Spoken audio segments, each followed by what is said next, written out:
The night was heavy with silence when Sarah returned to the mansion. The moonlight poured over the white marble steps like liquid silver, and the sound of her cautious footsteps echoed faintly across the empty hall. She thought she was sneaking back unseen, unaware that I had left the bedroom door slightly ajar on purpose.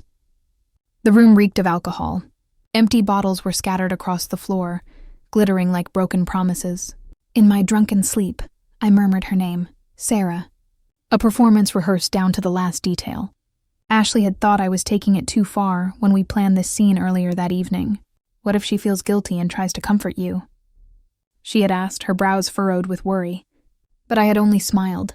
She won't. She always listens to Mike. He's her compass, her moral guide, her God. If he tells her to ignore me, she will. And I was right. Sarah peeked through the door, her eyes glimmering in the dark as she saw me, asleep, still in my disheveled state. Relief washed over her face. She closed the door quietly and slipped away, thinking she had escaped unseen.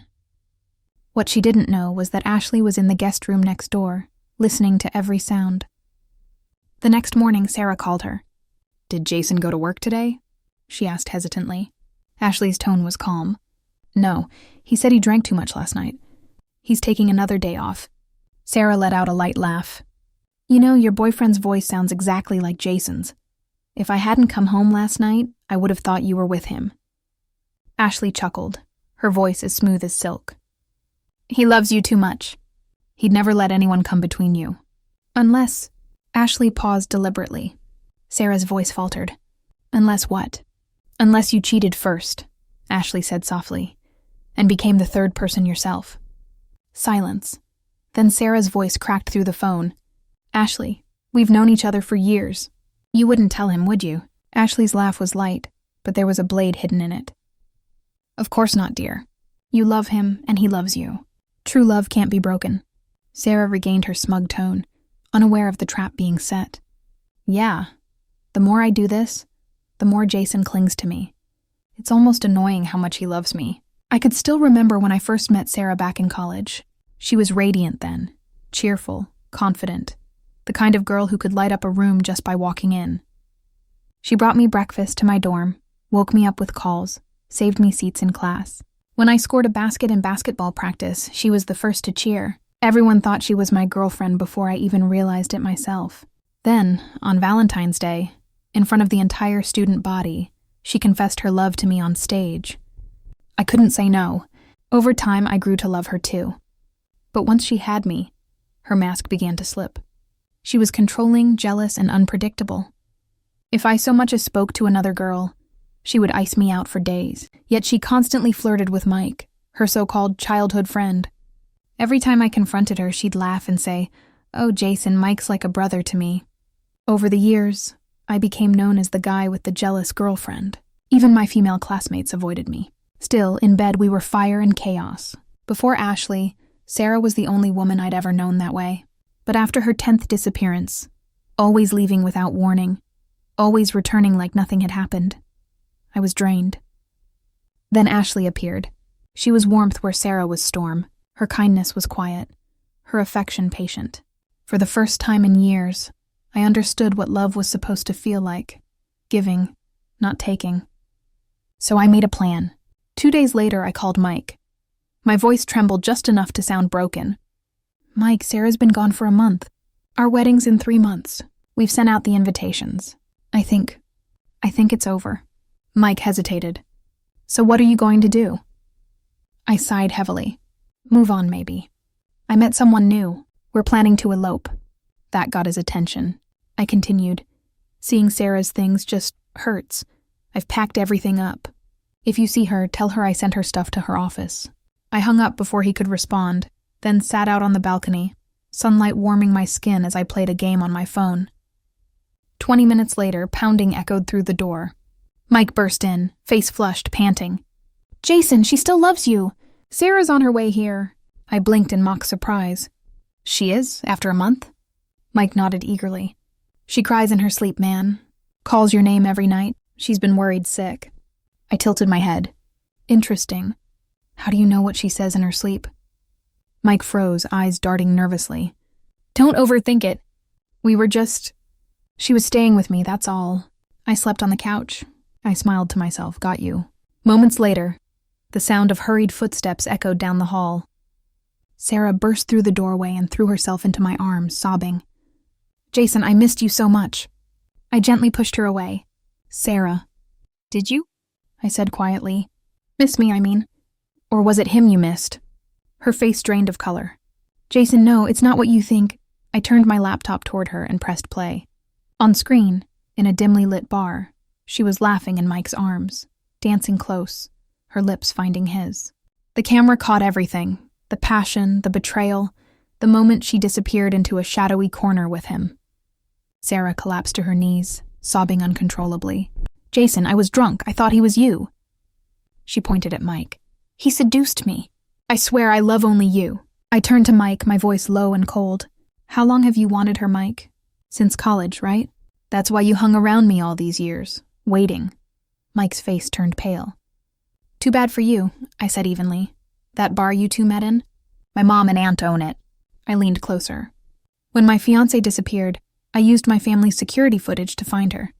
Nothing illegal about that, is there? Mike's shoulders slumped. Jason, if I hadn't been drunk, how could I do that to my brother's woman? He looked at me desperately. Sarah only loves you. If you really love her, forgive her. It was one mistake. I smirked. And what about you, Mike? What does your wife think? He froze. Jason? Don't, Jenny's pregnant, please. Oh! I raised a brow. So your wife is expecting, and you're out here playing with someone else's fiancé? You've outdone yourself. Mike's face went white. I pointed at the camera above us. Too bad. Jenny's watching this live. The color drained completely from his face. Jenny had been our classmate once, sweet, shy, gentle. Mike had pursued her relentlessly until she said yes. Yesterday, I told her everything.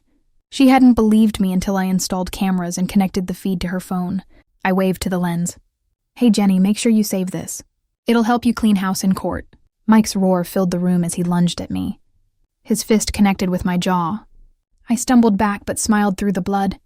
That punch would cost him $50,000 in damages later. In court, I'd said tearfully, he betrayed me. Slept with my fiancé. I can't even touch women now. I'm traumatized. Of course, that wasn't true. Ashley's warmth healed me every night. In her arms, I found peace. The punch had been more of a blessing. It paid for our new apartment, our new beginning. Meanwhile, Mike's life unraveled. Jenny filed for divorce. The internet caught wind of his scandal. Videos of him and Sarah arguing in public went viral. Overnight, their names were everywhere. Infidelity, betrayal, disgrace. Mike lost his job. The company he worked for? Mine. I was the one who'd gotten him that position. Now his colleagues mocked him openly. One drunken night, he crashed his car into a truck. The doctors said he might never walk again. And Sarah? She came back one last time.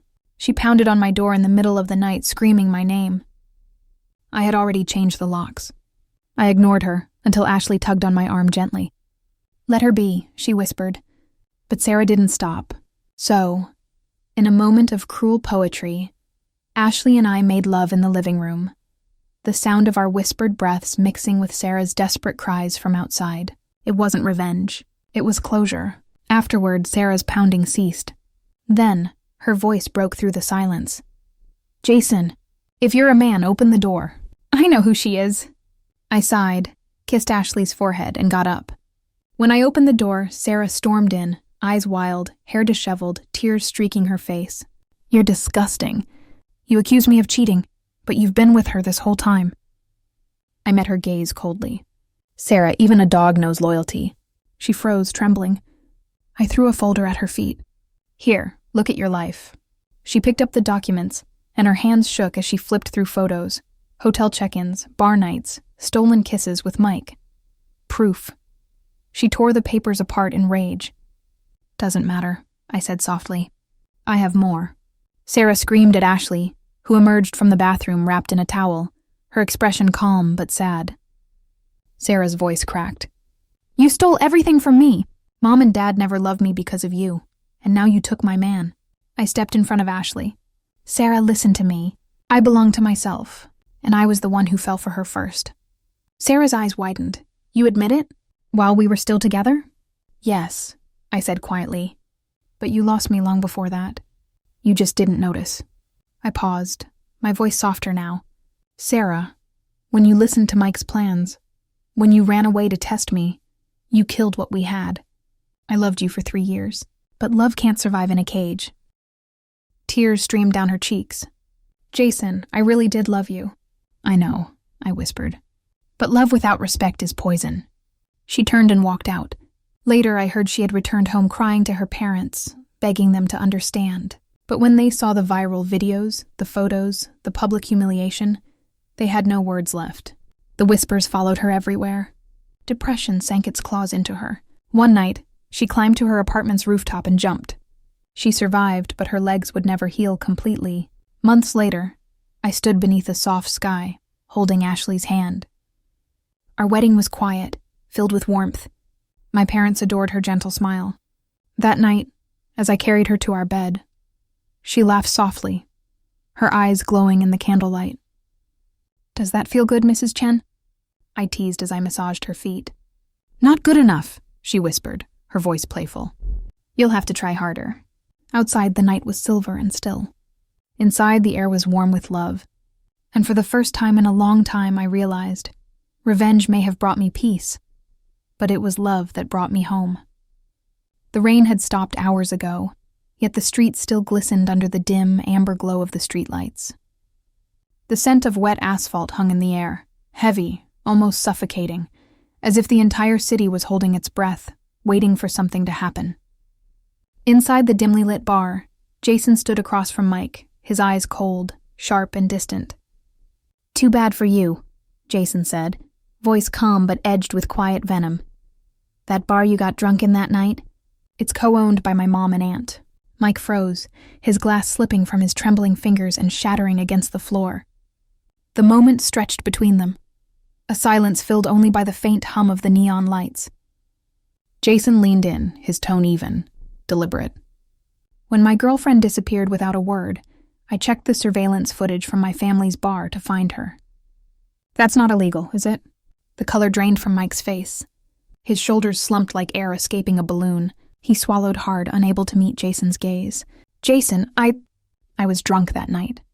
If I hadn't been so out of it, I'd never have done something so awful to my own brother's woman."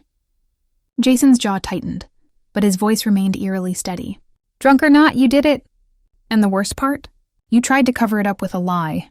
Mike's lips trembled. "Sarah only has eyes for you," he said, desperate. "She was drunk and thought I was you. Jason, if you really love her, you'll forgive her this once. Please, let me make it right. From now on, I'll cut off all contact with her. I swear." Jason let out a humorless chuckle and patted him on the shoulder. "Mike, you two must really be in love. Even after she threw you under the bus, you're still trying to protect her." His eyes flicked toward the corner of the room where Sarah sat crumpled on the floor. Mascara streaked down her cheeks, her sobs silent, but her guilt deafening. "If your wife can forgive your cheating," Jason continued, voice now low and chilling, "then I suppose I can forgive Sarah too." Mike's head snapped up, panic flooding his face. "Jason, what are you planning to do? Jenny's pregnant, don't you dare upset her." Jason smiled, the kind of smile that didn't reach his eyes. "Oh? So your wife's pregnant, and you come out here to fool around with someone else's woman to blow off steam? You really know how to have a good time, Mike." He pointed up at the security camera above them. "Too bad you're too late. Jenny's been watching this whole thing play out live." The color drained completely from Mike's face. His lips moved, but no sound came out. Jason stepped closer, the memory of betrayal burning in his chest. Jenny, sweet, quiet Jenny, had been their classmate back in college. Mike had chased her for years, showering her with flowers, with promises, with dreams. She had always looked at him like he hung the stars. But when Jason had gone to see her the day before, he found her sitting on the edge of her bed, hands trembling, disbelief etched into her pale face. "No," she'd whispered, shaking her head. "Mike wouldn't do that. He told me he was on a business trip. He said he missed me." Jason had said nothing. He simply pulled up his phone and showed her the footage. Mike and Sarah, together in that bar, their laughter intimate, their hands shamelessly intertwined. Jenny's tears had fallen silently, soaking the hem of her dress. That same night, Jason had installed hidden surveillance cameras in Mike's home, connecting the feed directly to Jenny's phone. "You'll need proof," he had told her softly. "For the divorce." Now, in the bar, Jason looked straight into the camera. "Jenny," he said, his tone calm and cutting. "Save all this footage. You'll need it to clean that scumbag out of your life." He didn't see the punch coming. Mike lunged forward with a roar, his fist slamming into Jason's face with enough force to split skin. Jason stumbled back, the metallic taste of blood filling his mouth. That punch would cost Mike $50,000 in compensation. On the witness stand later, Jason dabbed at his bandaged nose and managed a tear. "I have germophobia," he said softly. "He slept with my fiancé. Now I can't even bring myself to touch women. I have severe depression." The jury pitied him. Mike was fined. Justice, poetic, satisfying, had been served. But life, Jason thought, had a strange sense of humor. At night, his traumatized self held Ashley, the quiet, gentle woman who'd entered his life like a whisper, close beneath the sheets. He had met her through Sarah, ironically.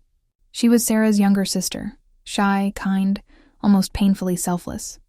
While Sarah had loved the attention of flashing lights and flattery, Ashley had loved silence, warmth, and sincerity. Sarah had always mocked her for it. "You're too boring," she used to say. "No man wants a plain girl who just reads and smiles." Jason smiled at the memory now as Ashley stirred beside him. Life had a way of making the cruel eat their words. Over time, the aftermath of that night rippled outward. Mike, desperate to win back Jenny's forgiveness, turned against Sarah. They fought publicly, shouting in the streets, clawing at each other's shame. Someone recorded the fight and uploaded it online. Within hours, the video went viral. Internet comedians made parodies. Influencers used their names and hashtags. Strangers debated their scandal as if it were a TV drama. Jenny divorced Mike. She ended her pregnancy quietly, tears soaking the hospital sheets. Mike's father collapsed from rage and heartbreak, hospitalized and broken. Soon after, Mike was fired. His company couldn't risk keeping him. Ironically, the company belonged to Jason's corporate group, the same Jason who had once helped Mike get that job, back when they'd called each other brothers. The world, Jason thought, had finally evened the scales. Depressed and disgraced, Mike spiraled. One rainy night, drunk and lost, he drove too fast, too recklessly. The crash with the truck shattered more than his car. His spine was broken. The doctors said he might never walk again. Jason didn't attend the hospital visit. Some tragedies, he thought, didn't need witnesses.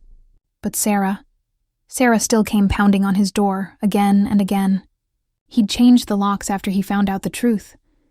Yet she always came back, her voice echoing through the hallways, begging, screaming. One night, her pounding grew so violent that Jason had to call the police. Yet tonight, as the soft sound of her fists echoed again, Jason ignored it. He carried Ashley into the living room, laying her gently on the rug before the fire. They made love quietly, tenderly, the flames flickering across their bare skin. Outside, Sarah's cries faltered, her sobs turning into sharp, broken gasps as she heard them through the door. Unlike Sarah's exaggerated moans, Ashley was shy, restrained, her love quiet but deep. That first night together, Jason hadn't realized she was still innocent. It wasn't until later, when she went to the bathroom, that he saw the blood on the sheets. No wonder she'd trembled and bitten her lip, trying to hide her pain. Outside, Sarah's voice cracked through the night. "Jason, if you're man enough, open the door and face me." "I know she's in there! I'll tear that bitch apart!" Jason sighed and kissed Ashley's forehead. "Sorry, baby," he whispered. "Looks like our guest still hasn't learned her lesson."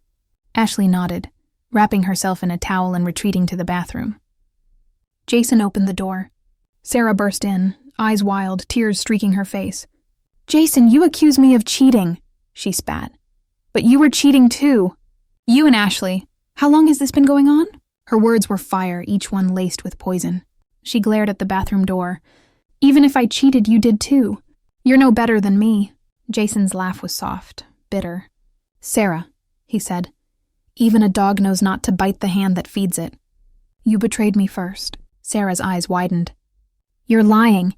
"You were mine!" He threw a folder at her feet. "Then explain this." She picked it up with shaking hands. Photos spilled out, her and Mike, in hotels, bars, elevators, their faces locked in passion. Screenshots, receipts, timestamps. She froze, then screamed, tearing the papers apart. Jason just smiled. "It's fine," he said. "I have plenty more." Her rage turned to hysteria. She turned toward the bathroom and screamed, "Ashley, you home-wrecking whore! You stole everything from me, even Mom and Dad's love. You were never satisfied, were you? You wanted my man, too." The bathroom door opened. Through the haze of steam, Ashley emerged, wrapped in white, her face calm. "Sarah," Jason said quietly, stepping between them. "You need to understand something. I'm not your man. I belong to myself. And I'm the one who pursued Ashley, not the other way around." Sarah stared, disbelief and heartbreak colliding in her eyes. "You admit it?" she whispered. "You went after her while we were still together?"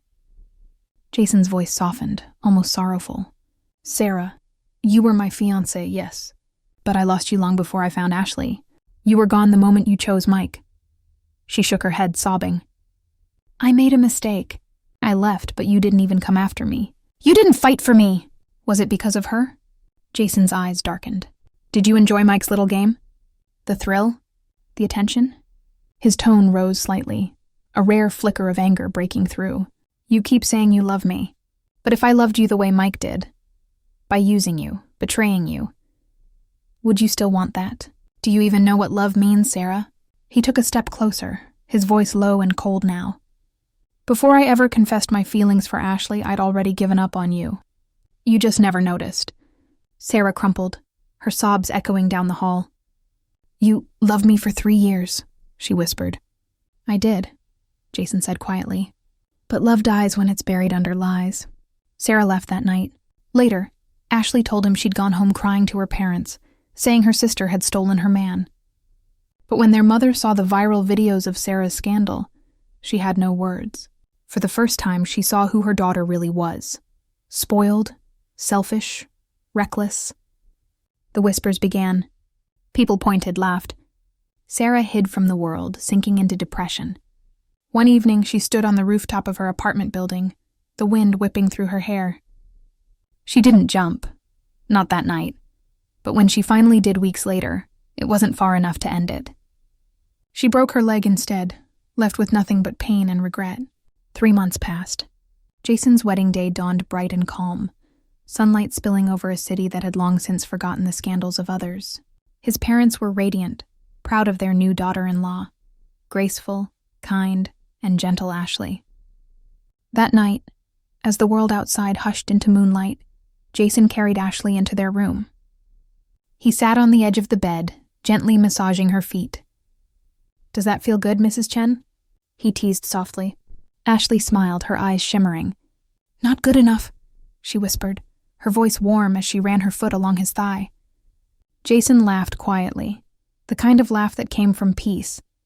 Not revenge, not victory, but closure. He leaned down and kissed her. "That's what I was waiting to hear."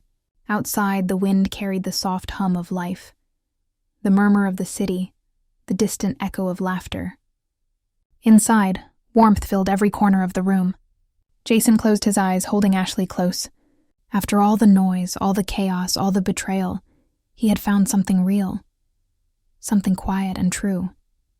And as the moonlight bathed their entwined hands in silver, he finally realized love wasn't about winning or losing. It was about finding someone who made you feel at peace in a world that never stopped breaking you apart.